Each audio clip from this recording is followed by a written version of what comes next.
welcome back to the JM Report. I'm your host, IAmGoodOlJM, coming to you from the CSB Studios in Tampa, Florida, the birthplace of pro wrestling. Just trying to doing a little bit something different as far as the format of the show goes. And let's just say I'm going to do things a little bit right this time around, moving forward, and abide by the formats or the layout, if you will, of as far as what you can and cannot do.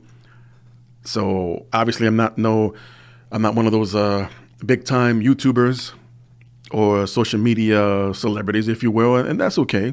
That's okay. That's not necessarily why I'm doing this. I'm doing this because I enjoy it, for the fun of it, and it gives me a platform to, if need be, to rant or just come out and speak what's on my mind, because I have the opportunity to do that. I mean, sure, I can show my mug on a live video on Facebook or Instagram, what have you, but those things will probably be at the heat of the moment kind of deal.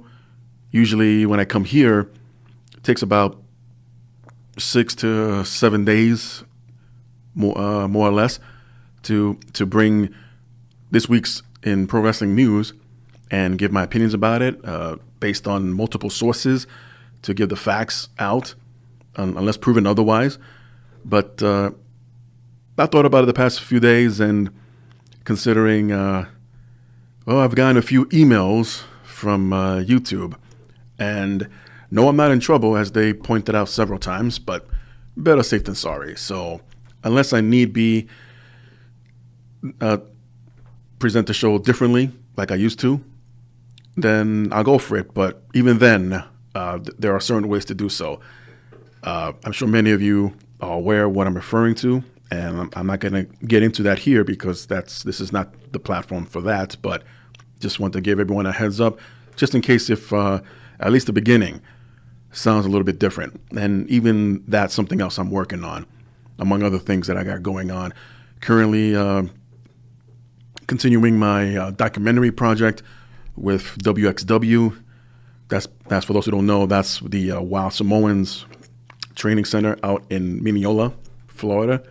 And they gave me the opportunity, I'll say back in May, to come down to their school and film some footage and conduct some interviews with students and the co-owner, who is Lynn Awani, the wife of Alpha, Wild Samoan #1, and had the honor to speak to their daughter, Valet, who's a tremendous artist, a great author, has had a few cameos in some big blockbuster movies the past few years. So these people are the real deal. And this week particularly, I wasn't sure if I was going to bring this up, but here I am. This past week on SmackDown in particular, that they were in Orlando. They've had a couple of their students, actually more than a couple, make their WWE TV debut. And particularly the one match that everyone basically shat on because they didn't know who the Bludgeon Brothers' opponents were. And Corey Graves didn't help matters by, calling him one, the Roman Reigns startup kid, and the other one Taz Jr. or whatever. And I met these guys personally, and one of them actually is part of the documentary I'm putting together. And I guess because I looked at it that way, because I did get to meet them and got to meet a short amount of time, but still you become a little bit personal with these people after you meet them, and you feel like they're your close personal friend. So I get it, what Corey Graves was trying to do, whether it's scripted or not, or fed the lines over the headset. I took it as like, oh, you didn't have to go there. I mean, come on. These are guys that are trying to make their living and trying to leave some kind of impact, regardless of how big or small it was. And not to mention the fact that they're debuting on television and social media. From their point of view, the friends and family, they went crazy in a good way, that they were so happy. Some of them didn't know what they were doing. And I had an idea, because if you follow them, or better yet, if you're personal friends of them on Facebook, they were posting pictures throughout the day that morning when SmackDown was still setting up. And I noticed that these guys were in their wrestling gear. And mind you, at this point, the arena's still empty. I think they were doing some lighting testing and audio testing. And one in particular, Julio Rivera, who was, I guess, who Corey Grave gave the name of Taz Jr. or whatever. But he was the individual in the singlet with the orange, black, and gray touch-ups. Yeah, he's one of the trainers at WXW, and he's such a great guy. He's a cool guy. Again, the amount of the time that I've known him is a tremendous wrestler in the ring. Been doing it for about 12 years, if I remember right.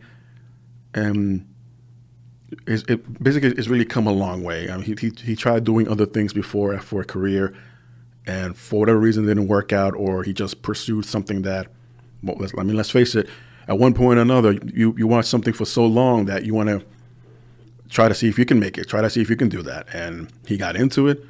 His uncle helped him out down in Puerto Rico, and here he is. He made his WWE TV debut.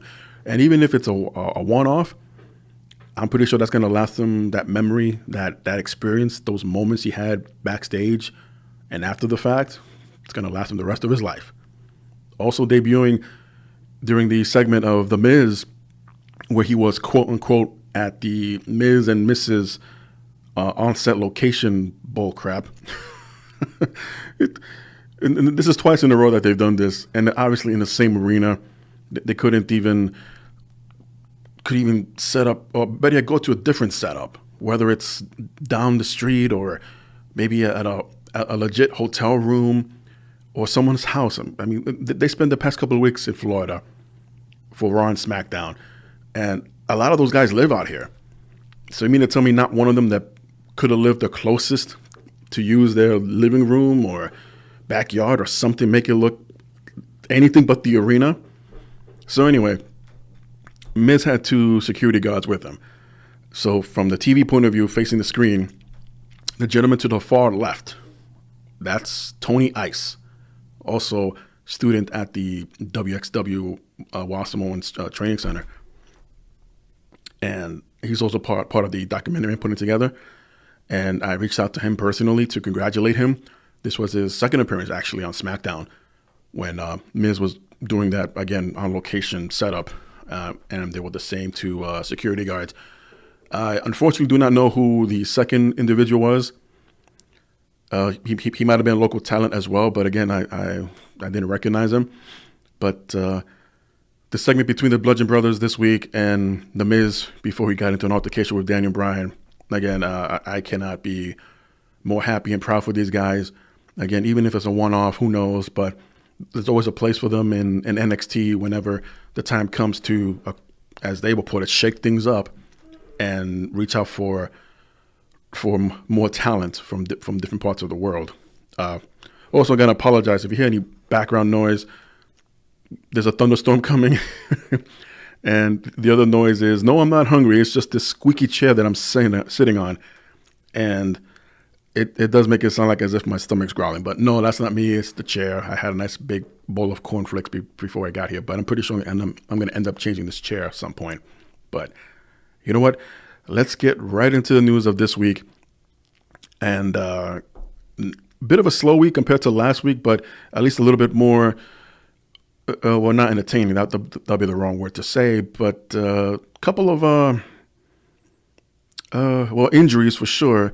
And one particular story that I'll get into in a bit touch a real personal nerve on a former WWE champion. And I hope things work out for him. But again, I'll get into it. But okay, that's better. I literally just changed my chair. And it's not one of those office chairs that reclines or comes on wheels. It's just a comfy, cushioned, regular 4-legged chair. It doesn't rock, doesn't tilt, doesn't recline. Just sitting myself down so I can do this without any further background noise. But just want to let everyone to know that my sources that I'm going to share here, there are multiple sources, anywhere from WWE.com themselves, WrestleZone.com, World Culture, PW Insider. I just like to whenever possible, give the credit to those who went out of their way, and in some cases go through some trouble getting these stories out there. I would love to be one of those guys that go out and get the source, get the bottom of every story. Obviously, I don't have anyone, say for example, inside WWE that could either text me and say, hey, guess what just happened? And they know I'm going to put that out there somehow, whether a tweet or a Facebook post, what have you.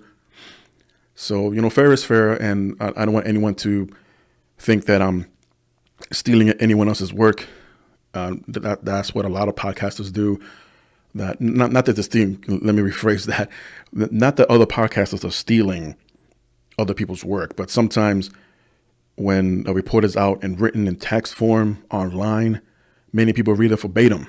And I do that here too, but not as much as I would like to, because I want to put this in my own words. Again, trying to give the credit to those who actually went through any trouble, if anything, of any kind, any struggles, again, of any kind, to get to the story and present it to the public.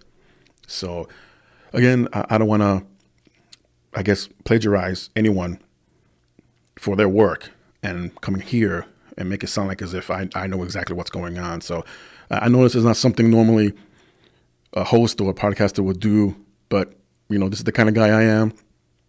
And again, I want to give credit to those who went through the trouble and the hard work to get these stories out there. So whenever possible, I'll make mentions of the sources. Otherwise, I just didn't get a chance to find out where it came from. But again, I'm doing some changes. This is part of my changes moving forward after episode 20. Well, actually starting on episode 20 moving forward. And among other things that you probably noticed on the JM report. So thank you for your understanding in advance. So let's get right into it. Dean Ambrose is expected to return to the WWE within the next month or so, if not as soon as SummerSlam, but many people think that's way too soon. That will be under the recovery time after his bicep surgery. But according to PW Insider, they have confirmed through multiple sources and have been told, one source, that Ambrose is stated to be at the SummerSlam pay-per-view and should return within the WWE storylines somewhere around that time frame. But it's a conflict here between he'll make it by then or the day after, or maybe this week on Raw just to set something up going into SummerSlam. But we shall see. I mean, personally, I'll love to see the guy back. I welcome any kind of change, even if it's from a familiar face. But whether he appears at the pay-per-view itself remains to be seen. A second source confirms that Ambrose is expected back shortly. Ambrose has been out of some time following tricep surgery. I stand corrected. It was a tricep, not a bicep, last year, and prematurely ending the reunion of the Shield. When he first went under the knife, WWE stated Ambrose would be out of action up to 9 months. And this month in particular would mark his 8th in the process. So, again, this is where the conflicts are coming from. And he can still show up at SummerSlam.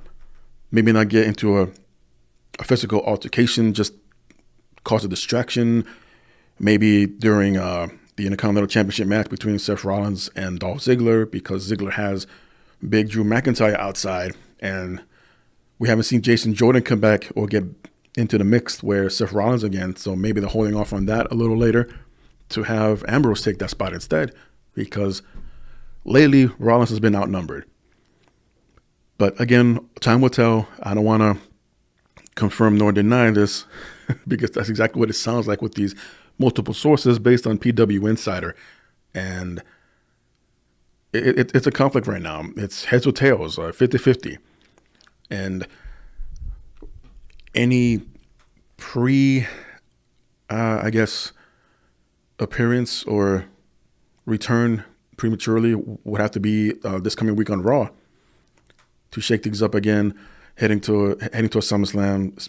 I'm guessing specifically for the Intercontinental Championship. Rollins and Ambrose had a tag team going on for a while, even right before the Shield reunion, and unfortunately that Shield reunion, I don't know if it was jinxed or someone kicked a black cat or broke a mirror, what happened, but as short-lived as it was great to see them again, but still maintain their individual personas after the original Shield breakup and moving at that point in time when they were trying to move forward with it. Could have worked out. I don't know if the idea was similar to the first run where Shield members can have championships around their waist and kind of run roughshod in the Raw roster. But we all knew it was coming once the shakeup was done, or the draft, if you will, where all three members were under the same banner and eventually going to have a reunion. But unfortunately, Roman Reigns got sick. Ambrose got hurt. All that was left standing was Rollins, and at least they were able to sell multiple Shield merchandise at the time.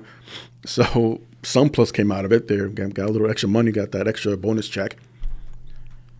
But we shall see. And yeah, that's something I say here all the time, folks. So if you're new to my reports, that's something I say a lot. We shall see. Congratulations go out to Shinsuke Nakamura as his autobiography, King of Strong Style, 1980 to 2014, has been released this week, both physical and digital editions. This also includes the English language translated autobiography, and the physical hard copy, or the hardcover, I should say, will be released later on in the year. And I wasn't aware of this. I guess during Shinsuke's downtime, when he wasn't with WWE on the road, and not to mention his 2 or 3 failed attempts to win the WWE Championship. But since 1980, I'm guessing pretty much just shortly after he left New Japan Pro Wrestling back in 2014. And similar to Chris Jericho in his books, I believe he was up to his 4th one. And each book basically represents a time frame in his life, going from his tours of Japan, leading him into ECW, and then he'll leave it with a teaser at the end of each book, and then you pick up the new one, and then he starts talking about his run in WCW and the struggles he went through there. And I think by the 3rd one, between the 2nd and the 3rd one, he was already talking about his run with WWE in 1999. And that's what it looks like Shinsuke Nakamura is doing. I guess 1980, that's, was that the year he was born? I think it was. So that would make sense. Yeah, 1980, the year that Shinsuke Nakamura was born, that would make him 38 years old. Wow, I can't believe I'm older than Shinsuke Nakamura. But then again, I'm pretty much with everyone, with the majority of the current roster. But it's all right. It's part of life. But yeah, very interestingly, that the book will be called, or the added year specifically of his date of birth up until his end of his run with New Japan. Quite curious to read, by the time I get my own copy, to see the stories he shares and exactly at what point did he have any interest coming into WWE, his title match against Brock Lesnar, his feuds with the Bullet Club and AJ Styles in particular, and probably, I'm sure he'll make a hint of it towards the end of the book, but the comparison between the matches with AJ Styles in New Japan versus the ones he's had in WWE, though most of them were pretty good, but many feel, including myself, feel that it didn't meet the standards of the New Japan wrestling matches that they had. I don't know if that was by design, or maybe the agents or Vince or whomever said, hey guys, tone it down, which I think is a mistake. I wasn't there for that, obviously, but something had to have been said or suggested to make it that obvious and thus make it that different. Well, former WWE champion Dave Bautista he's kind of caught between a rock and a hard place. Maybe some of you have heard the situation between Disney Studios and James Gunn, the director of the first 2 Guardians of the Galaxy movies. For those who don't know, apparently there were very, very old tweets, I'll say about 8 to 10 years old, that resurfaced from James Gunn's account. Now, it wasn't James Gunn himself, but someone was either, I don't know, going back in his timeline and found these, or just happened to save them, because apparently not all of them were deleted. But apparently there was some tweets from James Gunn, and they weren't too flattering, as some of the comments he made were, well, quite insulting, quite offensive, let's say. And all of this got back to Disney, obviously, and a lot of Marvel studio officials, and the decision was made to remove James Gunn as director of Guardians of the Galaxy Volume 3. Now, at that point, everything was set to go. They were in pre-production when all this happened, and when news got back to the cast, many felt that it was unfair because, one, it was so long ago. Two, he's obviously not the same man he was back then when he made these tweets, allegedly. And three, in the case of Dave Bautista, basically, well, it got a little complicated where first they were sending some kind of petition to have James Gunn return, and I believe the entire cast, at least, signed the petition, including Dave Bautista, but unfortunately it wasn't enough to convince the Disney higher-ups to change their minds. So what Dave ended up doing, not yet, he's basically acknowledged what he would do. Having an interview with Shortlist.com, Dave Bautista continued to speak out against the Disney firing of James Gunn. Bautista went as far as to explain that he was willing to walk away from the film, which he's contracted to do, if Disney drops the existing script. He goes on to say, nobody's defending his tweets, but this was a smear campaign on a good man. I spoke to Chris Pratt the day after it happened, and he's a bit religious, so he wanted time to pray to figure it out. But I was more like, F this is bullshit. James is one of the kindest, most decent people I've met. That's according to Dave Bautista. On where he stands with the Guardians of the Galaxy Volume 3, the scheduled sequel is slated to be released in 2020. Bautista is adamant that he wanted Gunn's existing script to be used in the film. And if not, this is where Dave explains, where I am right now is that if Marvel does not use that script, then I'm going to ask them to release me from my contract, cut me, or recast me. I would be doing James a disservice if I didn't, end quote. Bautista also noted that he didn't believe the letter or the petition that the Guardians cast released last week in support of Gunn would get Disney to reverse their decision, but at least shed some light on James Gunn's character as a person. So, as of this recording, production hasn't been halted or anything. I believe that everything is moving forward. As far as Dave Bautista is concerned, there hasn't been anything updated. Hopefully things work out. And it would make sense. So if you're looking at it from Disney's point of view and considering the whole reason why he got terminated or replaced in the first place, maybe they don't want to use the man's name as an acknowledgement of, hey, despite all this, he still wrote a great movie and he's being credited for it. This happens a lot in Hollywood, especially in recent times with the whole Me Too movement, which is unfortunate, but I'm glad that there are a lot of voices speaking out now against these alleged hooligans that think that they're above the law, but there'll be another time for that story. But obviously I'm a fan of the Guardians of the Galaxy, the whole MCU universe, and obviously leading up to Infinity War and the upcoming Captain Marvel, and the possibilities of including the addition of X-Men and Fantastic Four and Deadpool and a few others that even we haven't seen on screen, but Fox had the movie rights to those characters. But that's a different time for a different story for a different time. The only reason I can think of to use the James Gunn script as is, it would be at the same pace, if you will. Yes, post Infinity War, or maybe it's a different point in time, but it's basically from the same person, in this case, James Gunn, that will be familiar with a few storylines, maybe a few plots with all the same characters, including the new ones that will be introduced in the third one. And keeping with that pace, so you can tell when there's been a different writer.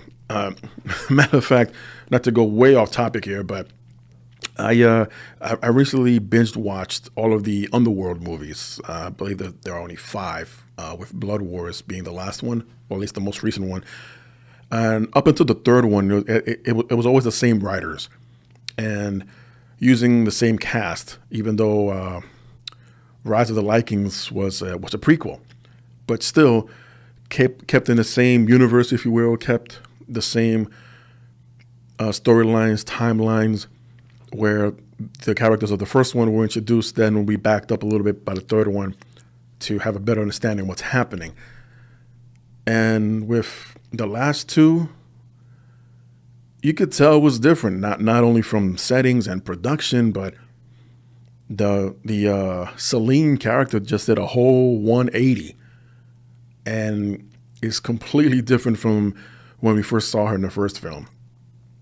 And of course, going into the second one, by that time, spoiler alert, she realizes that she was a mother and the father of the child is nowhere to be around because that actor decided not to return. And there's a good example there. So I don't think they will, if they don't use the James Gunn script, I don't think they're not going to write off the Drax character. That'll make absolutely no sense, whether he's in that much mourning or grieving because of his family's death by Thanos, and he just can't be a Guardian anymore. That would be, well, I guess out of respect, not to recast Dave Bautista, maybe, but why go that way? The changes will be noticeable by the audience and the fans, all alike, and it'll be a downer. So I can only assume that that's what Disney and Marvel are going through right now, trying to make this decision to keep everyone happy, not just the cast but the crew as well. But time will tell, and hopefully cooler heads will prevail, and that Dave Bautista can still play Drax, probably his biggest performance since the first one, maybe his breakthrough performance, if you will, to be even noticed and to be cast in so many other different roles, whether it's lead role or supporting role. But Dave is keeping busy, if anything, as busy as Dwayne Johnson out there. But I hope everything works out. Got a few WWE updates on individual superstars. I mentioned Dean Ambrose making a comeback real soon. Also, Ruby Riott made her return to WWE Raw this week, and looking like she didn't miss a beat. And that's good to know that she's ready to go and get back into the mix of things just in time, or actually with time to spare for the upcoming Evolution pay-per-view. So good timing there on Ruby. And moving forward, I guess they're going to be feuding with Sasha Banks and Bayley until they finally pull the trigger on that angle. And maybe something could, kick that start this Monday night on Raw, as the original plan was to have Bayley and Sasha go at it at SummerSlam. So maybe they realized it was getting too dull, or there was just way too much time to kill. And by the time they make it, it wouldn't be as interesting, or the fans wouldn't be invested. It's kind of what's happening right now, because with the whole Sasha Banks not wanting anyone else to kick Bayley's ass, it's only her because she loves her that much, or something like that. I don't know. It kind of sounds like going back to another Marvel movie, the relationship between Sabretooth and Wolverine, the one that's never to be spoken about again. But it's Wolverine Origins at the end, where Logan is fighting off against a different version of Deadpool. And Sabretooth says something to the extent, no one kills you but me. And not that Sasha will kill Bailey, at least not on TV. Hopefully not in real life. But I know I wasn't the only one, because I did see a lot of comments. I was like, they're just rehashing the whole Sabretooth Wolverine relationship. And at some point, if that's the case, that Sasha's gonna turn on Bailey. Why Sasha? Because she's the one that said that line, and Sabretooth basically, his line was paraphrased by Sasha, but Sabretooth in this case was the villain or the heel. And in later storylines, at least in the movies, they will be in feuds. Of course, somehow didn't recognize each other, or don't know of each other's existence after the fact. But anyway, I'm assuming that the Riot Squad will be feuding with Sasha and Bailey moving forward. If and when Sasha and Bailey get a third partner, who knows? Or just be a 3-on-2 handicap match at SummerSlam right now. But if not, then having Sasha turn on Bailey once and for all, then I don't know when. Yeah, of course, you got the Evolution, but even that's another whole, 3 months away, 2.5 months away after SummerSlam. So it's kind of being back at square one, where the plug wasn't pulled completely from that part of the angle, because they hit the brakes. But you're gonna put the plug back in to have Sasha turn on Bailey eventually, and you have to wait the same amount of time you would have eventually had the match taking place at SummerSlam. But we're gonna hold off for the first ever women's pay-per-view from WWE at Evolution. So you can kind of see that the whole Evolution pay-per-view may not have been a last-minute idea, but definitely was a recent one. And going through the lists of pay-per-views that were originally going to be used this year, one of them was the Night of Champions, which I believe was the one that's being replaced by Evolution. Why not just make this an all-women's pay-per-view? We've discussed it. We've heard about it. We just haven't done it yet. And we'll just throw it out there. I mean, not that it interfered with any current storylines or anything like that. It was just a one-night announcement, something to look forward to, something to work on, and the ladies will get that opportunity.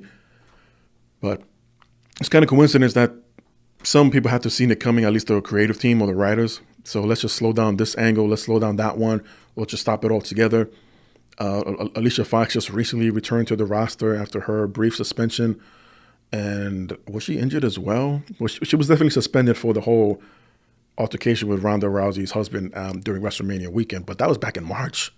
We just saw her come back, so I would assume she was injured or wasn't being used. I liked a little bit of that. I guess will be a proper term here. Alicia Fox being a little mental, I guess, and just tossing popcorn buckets and soda cups. I don't know what she was doing, but different but entertaining, but similar to previous AJ Lee, but AJ never did something like that where she's tossing popcorn buckets over her head or whatever. But at least it was different. And the point being, slowing down or just pumping the brakes completely on some of these storylines just to give them extra time to work on Evolution storylines.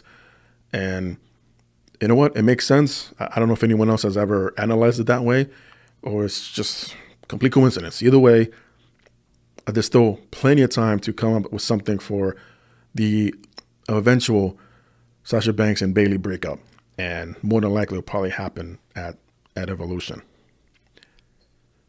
William Regal confirmed this week on this, post episode of NXT, as Aleister Black has been pulled out of the triple threat match for NXT TakeOver Brooklyn. He was scheduled to be in the NXT Championship match against champion Tommaso Ciampa and Johnny Gargano. This week we saw an unknown assailant jump Aleister Black in the parking lot of Full Sail University, or near one of the walkways towards the parking lot of Full Sail University. But no one's seen who did it. There's no surveillance camera. But the NXT Oh my God, the way it was shot, it's just so. Well, let me explain. William Regal was being interviewed towards the end of the NXT episode, and all of a sudden, someone off camera is telling Regal that there's a situation outside, and Regal, oh my God, oh my God, he's such a cool cat. Even in the William Regal character, heel or babyface, he's still a gentleman. Where he's speaking to the cameraman, and he starts walking away to see what the fuss is about. But he slightly turns back and says, "Oh, excuse me," and just goes off with this whoever that was, the agent or another TV producer, and the cameraman follows. And then obviously it's already nighttime, so as soon as Regal walks through the door to go outside, you see Johnny Gargano walk in. Didn't look at the camera, didn't acknowledge Regal. Regal didn't acknowledge him. And it's like, okay, they're already playing suspect. So Regal starts jogging a little bit, and you see Aleister Black laid out like a starfish on the pavement. And he starts yelling out, someone call for help, get the EMTs or whatnot. And you see Aleister Black laid out. So that was post-episode NXT this week. And then the next day, matter of fact, yesterday, Thursday, this is a Friday, by the way, and early this morning, they were posting newfound footage of a different angle of the same situation.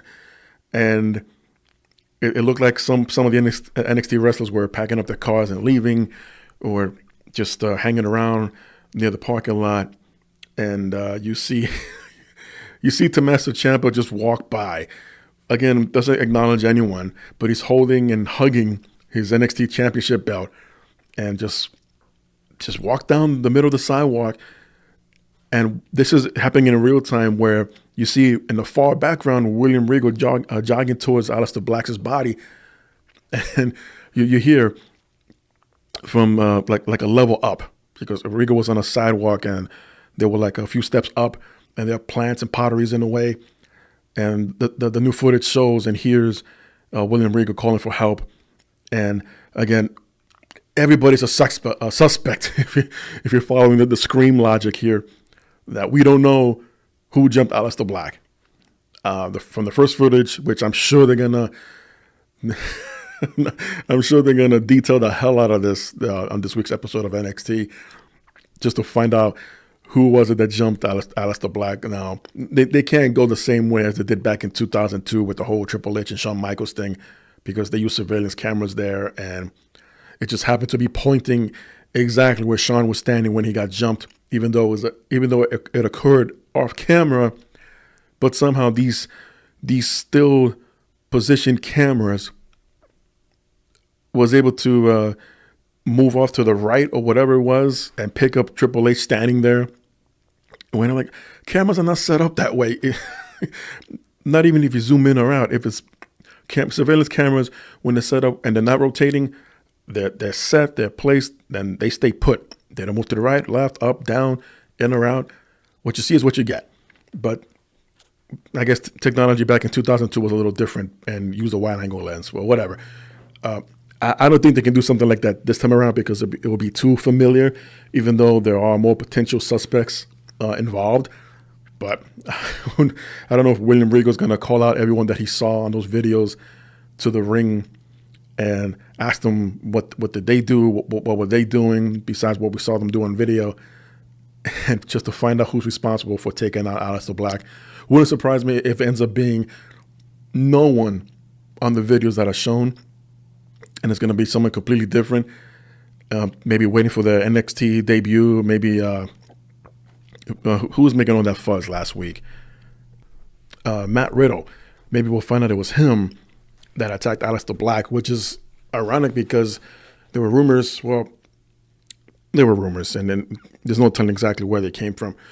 But if Aleister Black wasn't able to make it to NXT Brooklyn, that will keep it a triple threat, but his replacement would be Matt Riddle.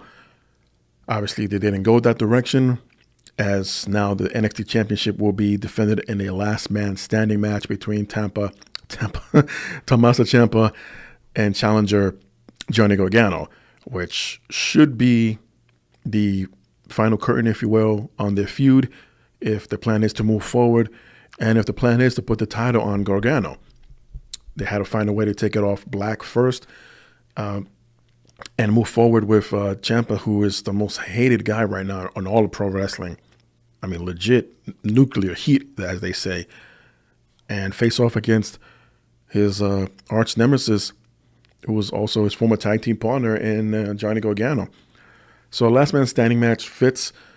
They could have gone. No, well, they've done a submission ending match before. They did that the non-sanctioned match already. So basically, there are only so many matches or gimmick matches left that they could do to finalize their angle, their feud, if you will. And I think last man standing suits them. Basically, again, anything goes, just to get the man to stay down for a 10 count. And the best part about this is a championship on the line. So William Regal made the official announcement earlier as well. He was standing outside one of the Florida hospitals, or a medical facility, if you will, and basically declared Aleister Black is out, and the two remaining members of the Triple Threat will continue on in the last man standing match. But all of this has purpose. As many of you may have heard, Aleister Black suffered a groin injury about a week ago during a house show or live event of NXT in Las Vegas. And apparently they didn't think it was that severe enough. But after follow-ups and examinations, they discovered that the injury is more severe than they first thought, and it will require surgery. From the point in time that the injury took place, a normal recovery time is about 3 to 4 weeks.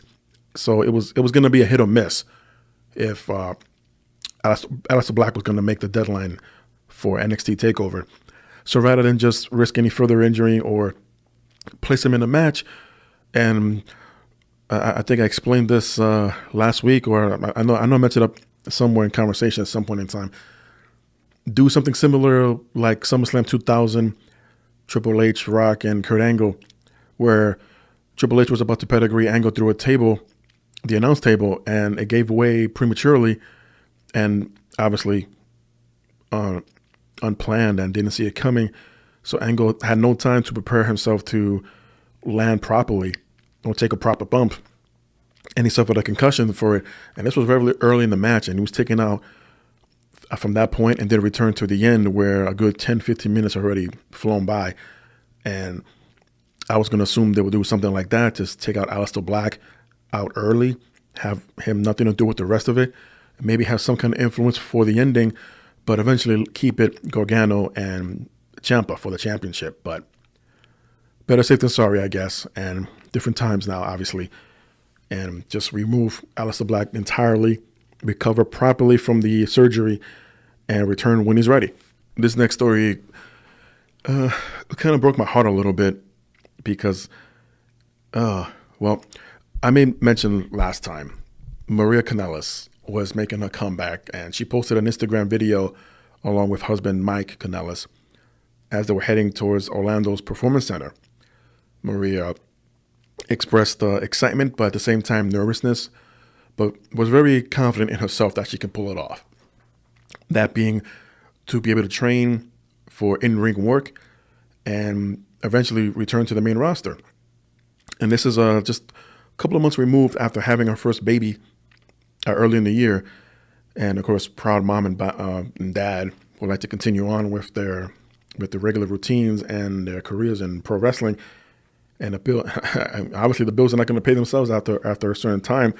So Maria, it was decided to return to training, but unfortunately broke her wrist during her recent training at the Performance Center, and they put out an X-ray, was posted on social media, and you can see, unless it's backwards, but it will be her right hand, right where the wrist, right behind where the thumb would make contact with the rest of the hand, and knuckles, and you know that particular joint. This is why I'm not a doctor, folks, but yeah, you can clearly see there's a There's a break there in the wrist bone and unable to continue.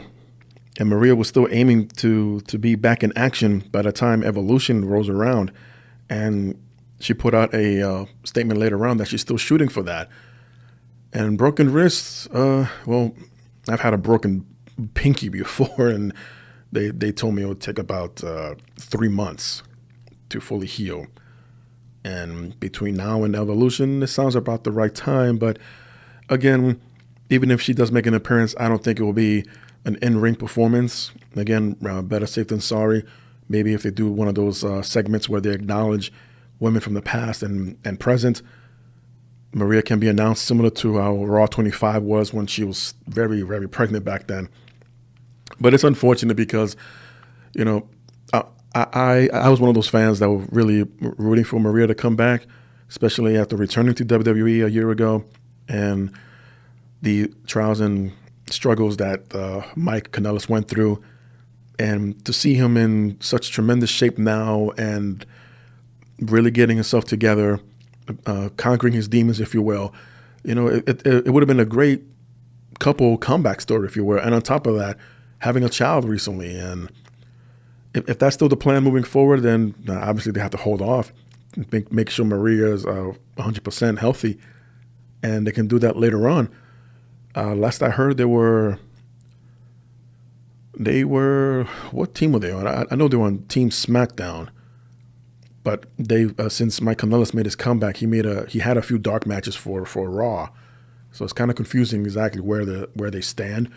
But I'm pretty sure after a while and post WrestleMania, they're gonna have another draft, so I guess it wouldn't matter wherever they make the comeback.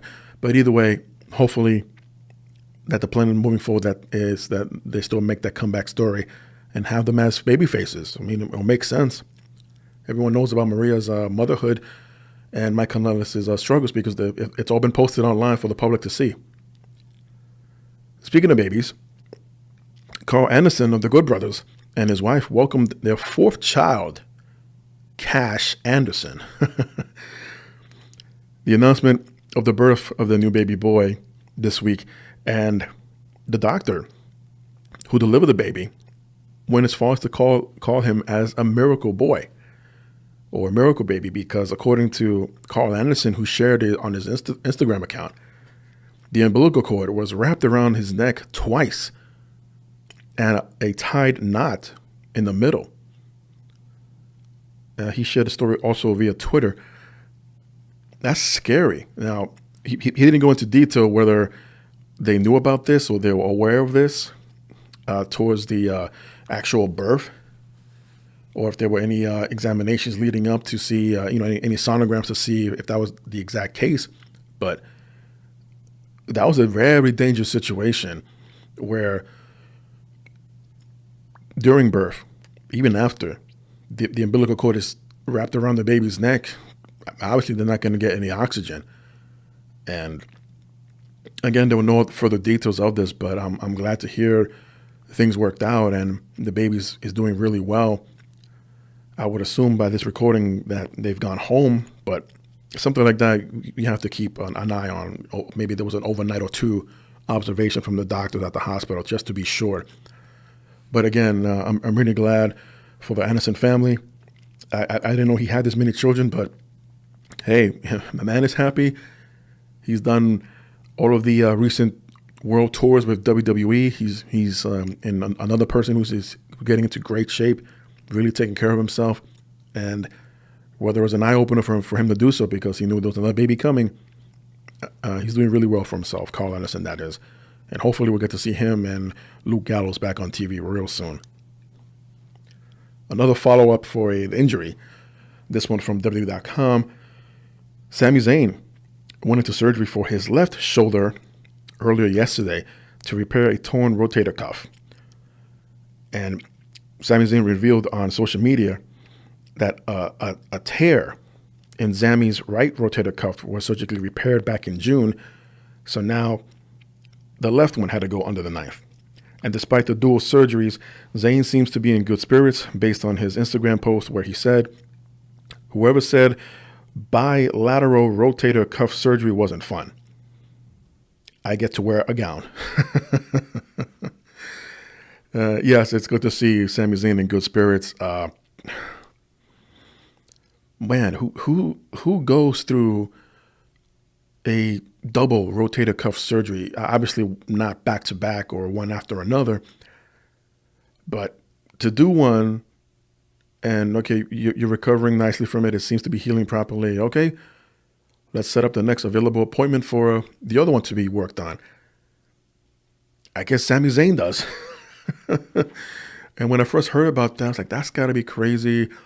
That takes me back, and of course, many of you probably remember his Raw debut match against John Cena. And even then, the craziness of how he tore it in the first place. Oh my goodness, it had to have been his right one, where he basically dislocated his shoulder, or slight dislocation of his shoulder, because he's like waving his hands up in the air because they were in Canada, and he's just so excited and wants to celebrate. He's like trying to get the crowd to stand up and cheer more and more, and in the process, dislocated his shoulder. Looking back now in hindsight, it's like, wow. Not that the man's injury prone. I'm not going to go as far as say that, considering the kind of matches he's had since then, WrestleMania or NXT, what have you. But it just sounds so ludicrous and crazy. But more power to the man. He survived the first one. Not that these kind of surgeries are that dangerous, but still to do it again on the other side. It's a good thing he's not doing Bayley's gimmick, I'll say that much, because there won't be too many hugs to give out. You have to wait way past the time of recovery. And not to mention the physical therapy he'll have to go through again, and to get back to the gym eventually to work all those muscles out. We'll probably won't see Sami until either late this year or very early next year, Royal Rumble time, I'll say. It takes a while. And again, WWE is in a position now where they're better safe than sorry. If you remember one of the CM Punk stories, and I'll get to Punk here in a minute, about he had a knee surgery? One of his joints has surgeries on, and Vince McMahon is already calling off to return like ASAP. Like, you'll be fine. You'll be fine, pal. And he wanted to set up an angle between Punk and Ryback, who Ryback was considered by many very green at the time, and didn't know his own strength, and made things worse for Punk, unfortunately. But thankfully, again, being safe than sorry, just let them recover. Let us get the okay from the doctors, and then we'll hassle them then about coming back sooner than later. Hulk Hogan seems to be making the most from his reinstatement with the company, at least with the Hall of Fame. As these past several weeks, WWE has been doing a lot of TV, both Raw and SmackDown, out based in Florida. And Hogan at least has appeared 2 out of 3 of them, I would say, with the exception from Jacksonville. But Hogan has been seen backstage, and many who have taken pictures with the man, posted them online, and not been used on television. So let's make that very clear. I think had the reinstatement into the Hall of Fame not occurred, there's a good chance Hogan may not have been welcome backstage.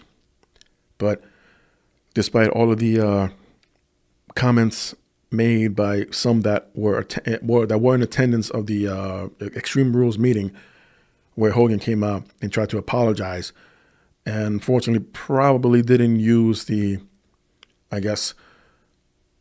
proper phrases as he should have, and it kind of left many individuals seemingly like, what the hell he's apologizing for? Why is he apologizing? Thinking that it's okay. Had he not been recorded, he could have still said the things that he said. And yeah, all of that, among other things, were done completely wrong on Hogan's part. But again, he's been reinstated, not with the company, but with the Hall of Fame. And he lives in Tampa. He has businesses out in Clearwater and Orlando. So why not stop by for a few? And he was there for the SmackDown tapings, and he interacted with Afa and all of his students that made their TV debut on this week's SmackDown.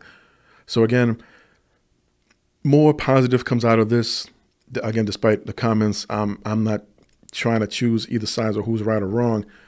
Although I still believe Hogan's speech, if you will, if it's led to believe that's exactly what happened, and many are sticking to it, yeah, it could have been done a lot more differently and a little bit more, I guess, a little bit more sensitive, if that makes sense, where you're not taking responsibility, but you're apologizing anyway for something like, well, I wasn't aware I was being recorded. Like, no, you should just leave that out of your statements next time.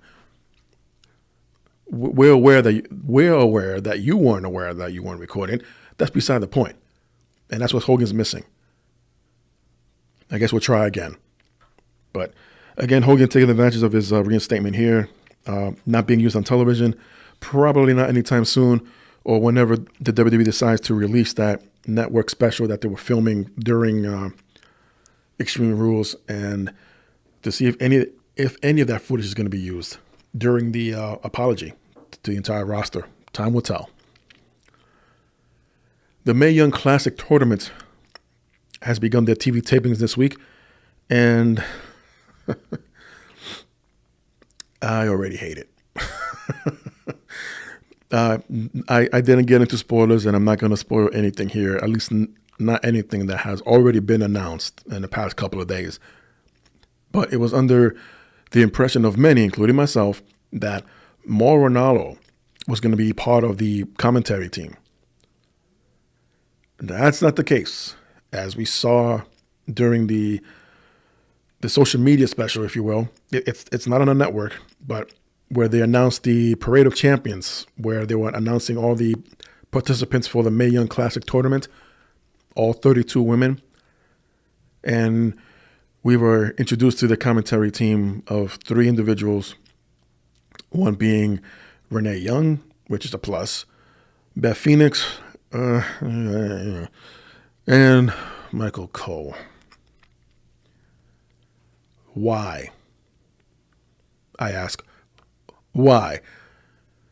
For someone who hasn't been seen, if ever, on NXT programming, let alone these recent tournaments that involved the majority of NXT rosters. Like, yeah, they had the UK tournament, but I think then they didn't have any idea who we're going to put there first, besides Nigel McGuinness. But I mean, in all fairness, and I believe I said this here before, Cole can be pretty good at what he does when he's not being yelled in his ear and say this, say that, or read from the script. But all this time, you would think he would sound a little bit more authentic or legit, or just yelling or screaming or having exciting moments just for the sake of having them. I mean, some of you might think that, well, that's not fair assumption of him. Like, well, I've been listening to him since 97. And every time he speaks, I'm pushing the mute button, especially nowadays. Pretty much ever since there have been 3 people commentary teams, I push the mute button. And I just can't stand what the majority is scripted and the lack of emotions and the bad jokes and arguments that ensue over the commentary when there's a freaking wrestling match going on in the ring.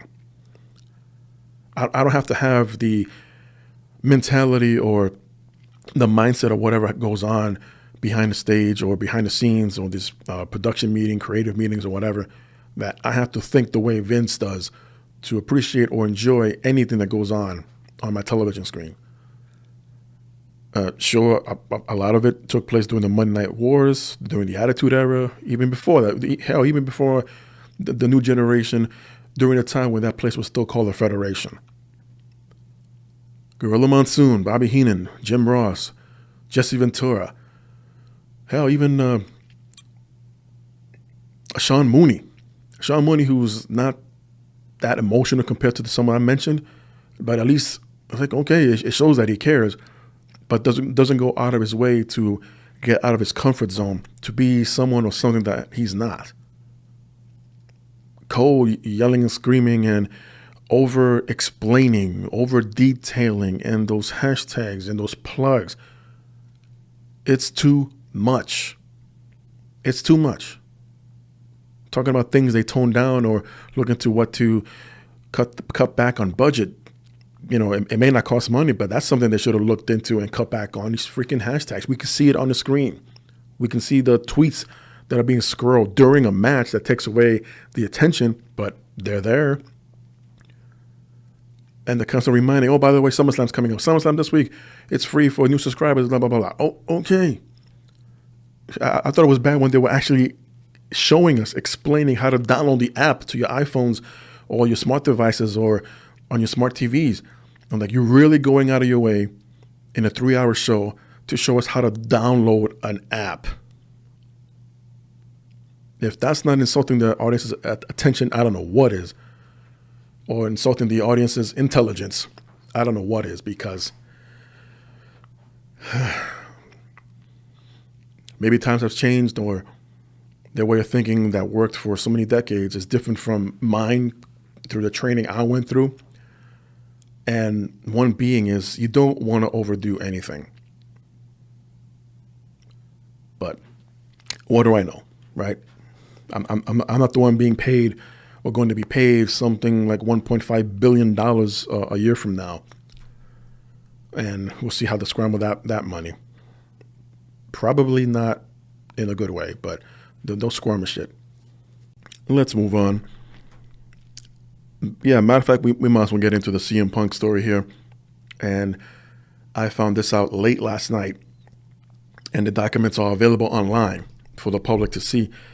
But according to the Chicago Sun-Times, Colt Cabana is suing CM Punk over legal fees related to their recent court case against WWE Dr. Chris Amann. According to the documents filed in Cook County Circuit Court, Cabana, or Scott Colton, is suing Philip Jack Brooks for breach of contract and fraud. Cabana contends that Punk originally promised to help with the unpaid legal bills related to the Amann lawsuit that totaled $513,736, citing a text from Punk that said Cabana would be 100% covered.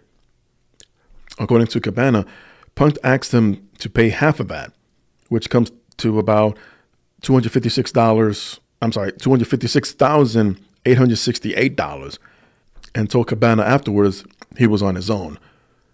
Cabana is asking for $200,000 in general damages and $1 million in punitive damages, according to the lawsuit.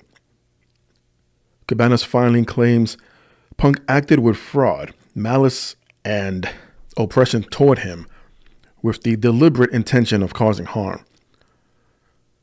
Of course, this comes after the victory, if you will, for CM Punk and Colt Cabana, who won a lawsuit against Dr. Amann, who is a WWE physician, back in June.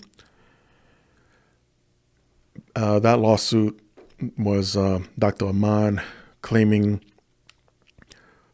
defamation of character and false claims of malpractice, but the jury found no evidence whatsoever and awarded the trial to Punk and Cabana.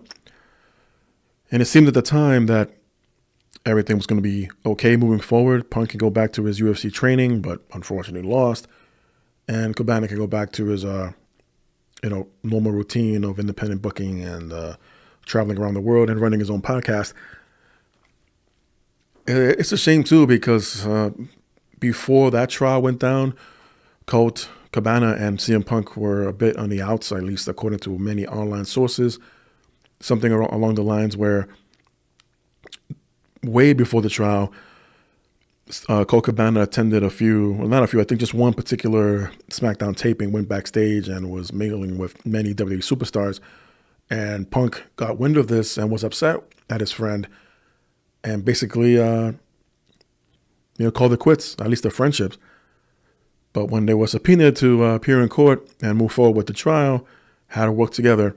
And according to what these documents are indicating, that Punk was going to take care of everything as far as legal fees and so forth between himself and Colt Cabana. Obviously, that didn't happen. Thus, the lawsuit. So, business-wise, I guess it had to be done. On a personal level, who knows if this is really the end of the friendship between Colt Cabana and CM Punk. as one who has had friendships ended for reasons after a long, long time, yeah, it's hard. And it's even more so when you don't understand the entire circumstances. However, in this case, if promises were made and you're going back on your word and can be proven, then I'm sorry to say you got to own up to it, and you be the a-hole in the situation. Just do what you got to do to make things right. And if it's at the cost of a friendship, then, well, so be it. Just look at it as if whatever amount of money you're being sued for, that's how much it costs you to move on with your life. And hopefully you won't do it again. On a lighter note about CM Punk, now I know this news is a bit old, a few weeks old, but something I'm looking forward to out of curiosity, and that's CM Punk and his wife AJ Lee will be doing a horror movie together. The film is currently in production in Toronto. Of course, it took some time off to deal with the trials, but the finishing touches are being done now. And the directors are the same ones that did See No Evil 2 with Kane. That would be the Soska sisters, if I'm pronouncing that right. And I have a bit of the plot here. The movie will be called Rabid, and it will follow the character Rose, a woman who elects to have an experimental surgery to fix an accidental disfigurement, and the new transfusion comes at a price. The movie is a remake of the same name from 1977 David Cronenberg's. And this time around, we'll have executive producer Ian Reitman, who is famous for the Ghostbusters movies. Very interesting. We haven't seen too many CM Punk acting roles, even less AJ Lee's, which is interesting because the upcoming movie based on Paige's life, produced by The Rock's production company, is still coming out later on this year. And again, out of curiosity, I'll probably have to do a comparison with the two Rabid movies. But yeah, at least Punk is keeping busy when he's not UFC training, and even that's up in the air in question. But the fact that he's taking on an acting role here and there, and anything other than pro wrestling, that he's made very clear that he's not returning to. So that will wrap things up here on my end. Again, not too much of a busy week in pro wrestling, similar to last week, although last week was even much slower. And I guess all eyes on SummerSlam. If I haven't made mention yet, tickets are available now for the upcoming G1 Super Show at Madison Square Garden, co-produced by Ring of Honor and New Japan Pro Wrestling. And I'm really looking forward to All In coming up in a few weeks, among a couple of local shows going on here. I'll see if I can pick up any results and bring them to you next week. But this is Good Old JM. Thank you for joining. Thank you for listening. And as always, you can leave a comment down below. You can like this video, or audio if you will. And you can always email me, IAmGoodOlJM@gmail.com. If you have any questions or any particular topics you would like me to cover, I'll bring them to you. Again, I got a few things going on. I'm getting there. It's just a matter of patience and taking things one day at a time. And once they happen, I'll be more than glad to share the news here with my audience, and you let me know what you guys think. But good things are coming, and can't be any more excited. So once again, thank you for joining and listening in. Until next time, everyone be safe. Enjoy their weekends. If you're out there on the West Coast, prayers and thoughts to everyone who is fighting those fires. On the East Coast, hang in there with those thunderstorms and hurricane-like weather. And I'm going to